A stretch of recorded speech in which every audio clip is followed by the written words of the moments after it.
Welcome back to MVM. Today we have a Kickstarter preview. This one is for Sea of Nadia. This is a 2 to 4 player pick up and deliver game themed around pirates with this really cool compass shaped board. This has got more interaction than you might expect as well, and we'll get to that in a minute. However, it is a very accessible and easy to play game, but like I said, the depth that comes with that interaction is something you're probably not expecting. As you can see right here, we have the game set up for 4 players. Each player is going to have a different captain with a variable power. In fact, variability is going to come into play as you set up the board. At the beginning of the game, you're going to randomly set out these treasure chests. There are gold, silver, and wooden treasure chests, and you're going to randomly place those out on the board according to player count, taking out some for fewer players. Then you're going to take these resource cubes and place them in all of the treasure chests that are out on the board. This again is done randomly. These are the things that you're going to be picking up throughout the game in order to do just about everything you want to in the game, and there's a few things that you can do. But before anyone takes any actions or we get to the structure of play, let's talk a little bit more about what's on the board here. Over here on this side, you're going to have these ability cards. These ability cards are going to be things that you can purchase and have in play. They can have ongoing abilities, they can have end of game scoring, or they can have some one-time effects. Similarly, you're going to have these messages in a bottle. Now, the second, third, and fourth player in a 4-player game are going to start with a very specific message in a bottle that gives them some sort of little bonus or effect. The rest of these have a lot of those same things going on. A lot of one-time effects, some resources you can use or use in lieu of resources, or potentially also some end-of-game scoring. And then finally, in the corners of the board, you're going to place these compass pieces. Now, the game comes with a number of different compass pieces of each color. You're going to put a yellow, a blue, a purple, and a green out every game, but it can be variable, and they have different effects that are going to tie in to the die faces. And yes, the dice are the last thing to talk about. When you begin the game, you're going to have to determine who is the first player. That person is the admiral for the first round. This admiral token is going to then go around to each player every subsequent round. What does the admiral do? Well, they're going to take these die at the beginning of every round and roll them up. Now, here's where the interesting mechanism comes into play, because you don't just get to roll these dice as the admiral, but you get to then assign them to all the players at the table. Now, these different die faces are going to have to be what they deal with, and the different die faces do different things. I'll talk about those really quickly right now. The die faces with just numbers, those are going to allow you to take that number of actions on your turn. Now, there's a number of different actions you can take, and we'll get to that in a second. But some of the die are going to have a number, like this one here says 3, but also has a symbol. These symbols are going to correlate to the 4 different compass tokens. When you get one of those, you're going to get that number of actions, but you also have to either deal or benefit from that compass token. Now, as I said, you're going to set these up at the beginning of the game variably, so just about every game you're going to have some different compasses.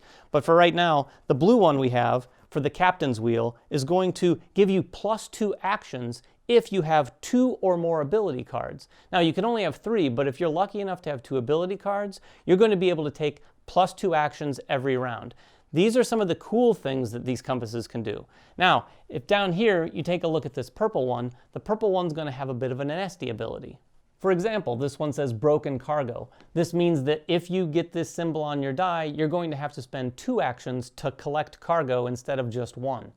So once all of the dice have been assigned, you're going to go starting with the admiral and clockwise around the table and use all of the actions you have. So for instance, if I had 5 actions, I can use them to do one of a number of different things. Now let's go through those really quickly. Some of them are very simple, some of them are a little bit more complicated. We'll start with movement. I have the yellow ship here, and if I want to use one of my 5 actions for movement, I can simply move 1 space. As you can see here on the board, the spaces are denoted by these little markers in between all of the different cargoes and all of the different treasure chests. Moving 1 space is moving this way, or this way, or this way, in any direction. Now, I can use all 5 of my actions to move all the way across the board if I want, but there's some other things that I might want to try to do. For example, if I've moved a couple here using 2 of my actions, and then I want to pick up cargo, I can use another action to pick up cargo, and another action to pick up this cargo.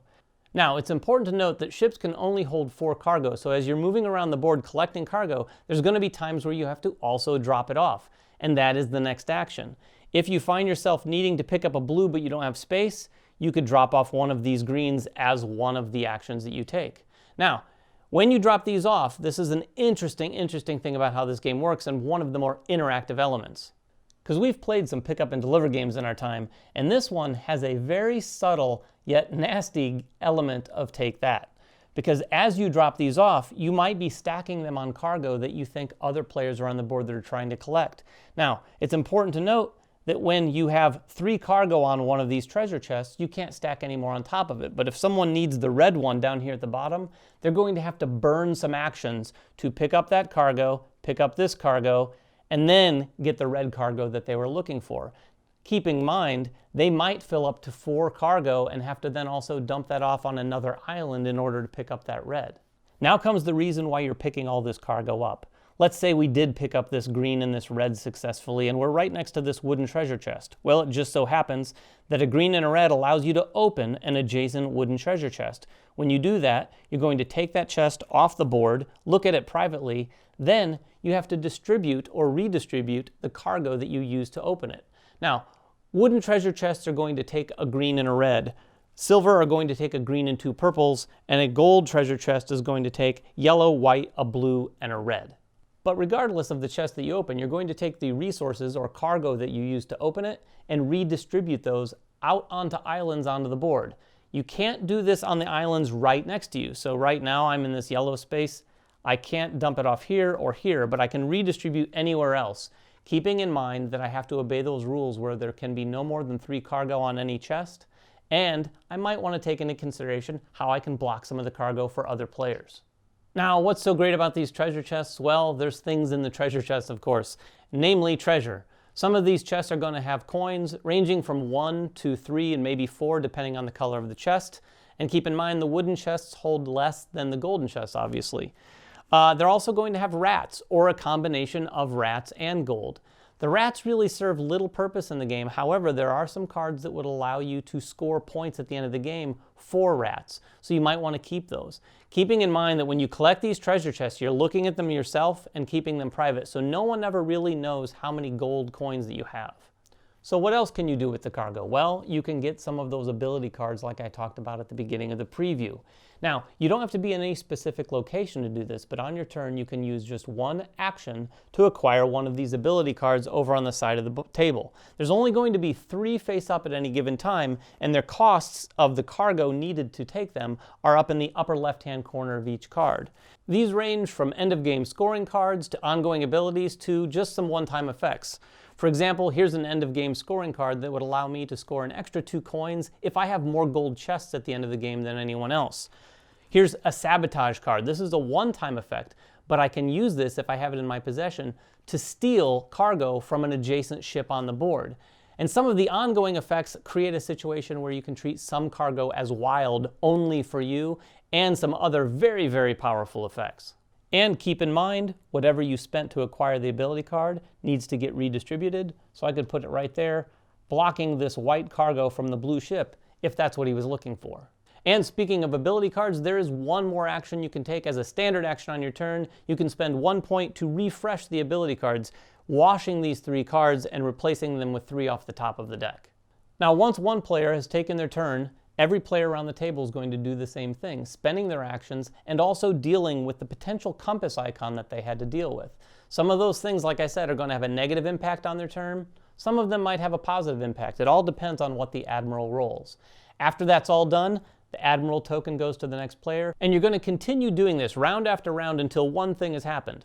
Once there are only 3 chests left on the map, you're going to bring the game to a hard stop. At that point, everyone's going to collect all of their coins. Now, these are going to be from the treasure chests, of course, but also potentially from some ability cards, and finally, some of the messages in a bottle that you may have collected. And like any good pirate game, whoever has the most gold coins at the end of the game is going to win. Now, like I said at the beginning, this game had some unexpected take that in it, but not to a level that I think would turn a lot of people off.